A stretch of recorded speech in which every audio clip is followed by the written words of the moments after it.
ઓહો, કેમ છો ભાઈ? બધા મજામાં? તો આજે આપણે ભાઈ જઈએ છીએ શ્યામ દાળપુરીમાં દાળપુરી ખાવા માટે. ભાવનગરમાં તો બહુ મોટું નામ છે જ, તે સાથે સાથે ગુજરાતમાં પણ બહુ જ મોટું નામ છે. અને આજે તમને બતાવું, દાળપુરી બતાવું, ત્યાંની પબ્લિક બતાવું. મેન તો ભાઈ કેટલી પબ્લિક ત્યાં દાળપુરી ખાવા આવે છે. અને જોઈએ ભાઈ, સાથે મળીએ અને સાથે ખાઈએ. ચાલો જાવું ને ચિન્મયભાઈ? પાન ખાધું ચિન્મયભાઈ, મારું કઈ ગયું? હું હમણાં ખાવાનો.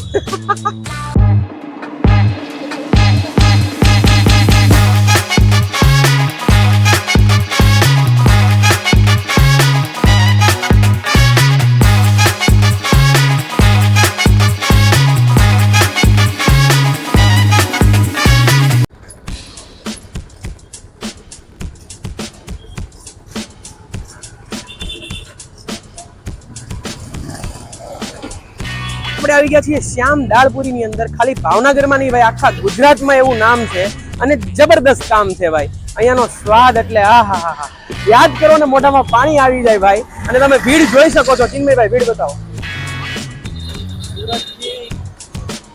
સુરત થી પણ સ્પેશિયલી માણસો ખાવા આવે છે. ને અત્યારે 1:30 વાગવા આવ્યો છે ભાઈ. આટલી ભીડ છે અહીંયા.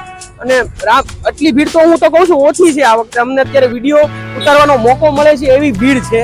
બાકી અહીંયા તો આની કરતા પણ વધારે ભીડ હોય છે ક્યારેક ક્યારેક. તમે ભાઈ આ ભીડના ટોળે ટોળા જોઈ શકો છો. અને આ તો ભાઈ ખાલી અત્યાર પૂરતી ભીડ છે. અને આ લોકો પાછા ખાઈને વયા જાય ને પાછા આટલા ને આટલા લોકો બીજા આવી જાય, એટલે એટલી ને એટલી ભીડ કન્ટિન્યુ રહી છે અહીંયા. ભાઈ જો અહીંયા ધબધબાટી પૂરી નીકળે છે. આપણે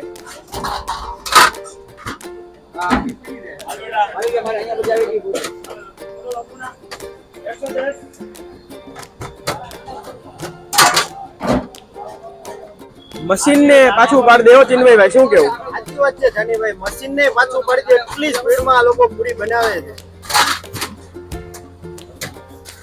કેટલી કાકા પૂરી રોકતી થતા છે?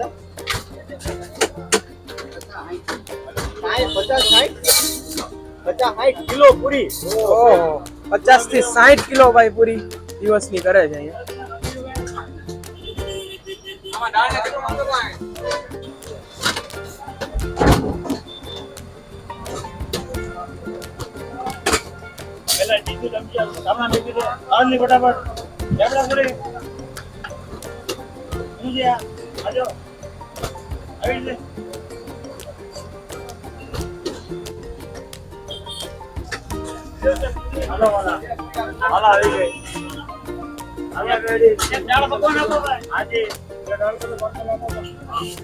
દાળ પકવાન બેટા, કેટલા? 2 પકવાન આપો.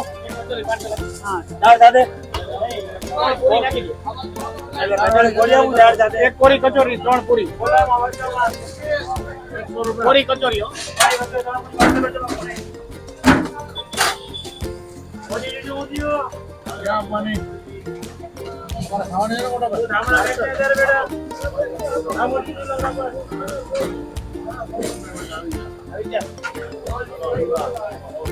ભાઈ જબરદસ્ત દાળ ગરમ થાય છે. હવે ઓલામાં શાક ભરેલું છે અને આ દાળ ગરમ થાય છે.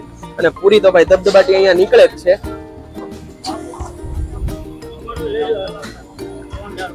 લ્યો ભાઈ, અને ભીડ જોઈ શકો છો તમે અહીંયા ખાવા વાળી. અને આ ચિન્મયભાઈ પણ એ ભીડમાં જ છે.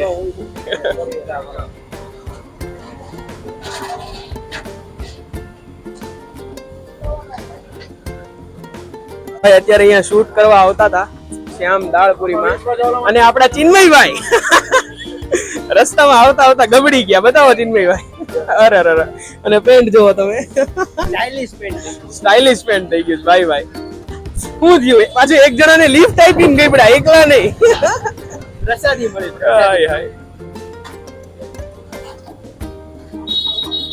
અઠવાડિયામાં 3 વાર અમે ખાવા આવીએ. અમારે બહુ ટોપ લાગે દાળપુરી. અમે અઠવાડિયામાં 3 વાર ખાવા આવીએ છીએ અને બહુ ટોપ પાણીપુરી બનાવે છે.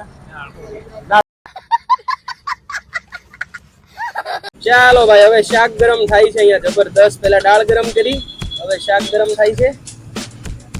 ભાઈ કેટલામી વાર ગરમ કરો છો? સાચું કેજો. 10 આખા દિવસમાં આવી રીતે 10 વાર ગરમ કરે છે ભાઈ. ગરમ ગરમ આ આખું ટબ ભરીને શાક બનાવો છો એમ સવારમાં? ભાઈ ભાઈ આ તમે જોઈ શકો છો આખું ટબ ભરીને શાક બનાવે છે. અને આ કદાચ હવે છેલ્લી વાર જ છે ને? ભાઈ ભાઈ અમને એક ડીશ કાઢી દેજો ભાઈ. ભાઈ અમારે વારો આવી જશે. ભાઈ કેમ છે અહીંયાની દાળ પૂરી ભાઈ?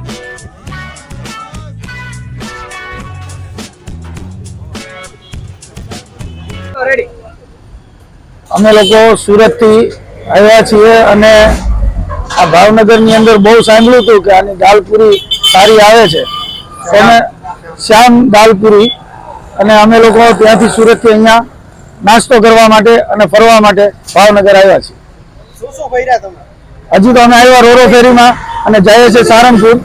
તો રસ્તામાં આ દાલપુરી વાળાનું સાંભળ્યું હતું તો મેં કીધું નાસ્તો કરીને જાય.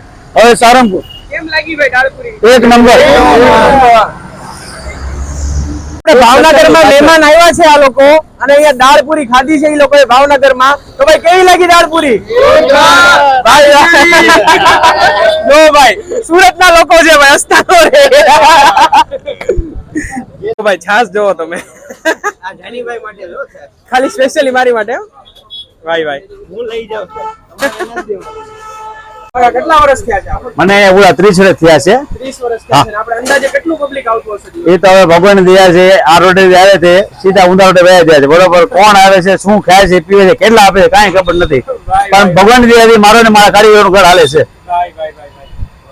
અને તમે પોતે શ્યામભાઈ? શ્યામભાઈ પોતે ભગવાન દયાથી. ભાઈ ભાઈ ભાઈ ભાઈ આ પોતે ભાઈ આપણે શ્યામ દાલપુરીના ઓનર પોતે આ શ્યામભાઈ.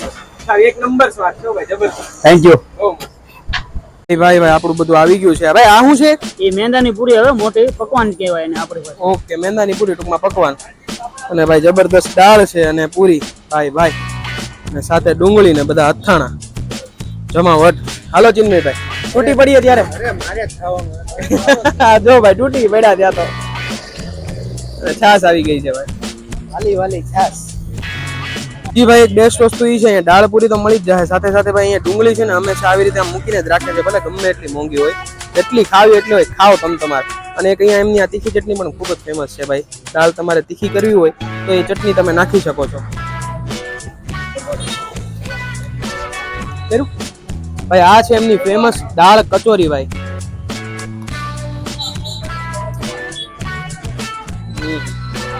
જબરદસ્ત. ભાવનગરની સૌથી ફેમસ શ્યામની દાળ પૂરી.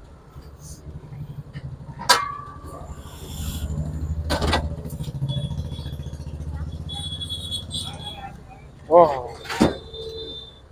ગમે ત્યારે ભાવનગર આવો ભાઈ, આ ચાખ્યા વગર પાછા ન જતા. 2 દિવસ એવું જ થયું હતું. જાનીભાઈ છાસ કાઢે છે. ભાઈ ભાઈ એના બ્લોગમાં કબજો છે. છાસ ઇમ્પોર્ટન્ટ છે યાર, છાસ વગર નો મજા આવે. જગ્યાએ દાળ પૂરી મળે છે પણ અહીંયા જે ટેસ્ટ મળે ને અહીંયા જે ટેસ્ટ મળે ને હા ઓથેન્ટિક. અને જે કહેવાય ને બહુ તીખું ને બહુ મોળું નામ જે કહેવાય ને, જે તીખું ખાતા ને તીખું લાગે ને જે મોળું ખાતા ને મીડિયમ લાગે ને જેને ટેસ્ટી ખાવું હોય એને ટેસ્ટી લાગે. એ આમ લેવલનો ટેસ્ટ છે. અને હું આમ તો 10-12 વર્ષથી ખાઉં છું. ત્યારે પણ આમ ઈચ્છા થાય ત્યારે મજા ના ઘણી જગ્યાએ મળે છે ભાવનગરની અંદર દાળ પૂરી. જે અહીંયા જે ટેસ્ટ મળી રહે ને એક નંબર. ભાઈ ભાઈ જો અહીંયા સુધી વિડીયો તમે જોયો છે તો એનો મતલબ કે તમને કદાચ વિડીયો ગમ્યો હશે. જો ગમ્યો હોય તો લાઈક, કોમેન્ટ, શેર, સબસ્ક્રાઇબ ઘણી બધી વસ્તુ આવે એ બધી કરી દેજો. અને જો ભાવનગરમાં આવો તો જરૂરથી એકવાર શ્યામ દાળ પૂરીમાં ખાવા જજો ભાઈ, તમને ખૂબ જ મજા આવશે. અને મળશું ફરીવાર કંઈક બીજા એકાદા વિડીયોમાં. જય શ્રી કૃષ્ણ, જય અંબે.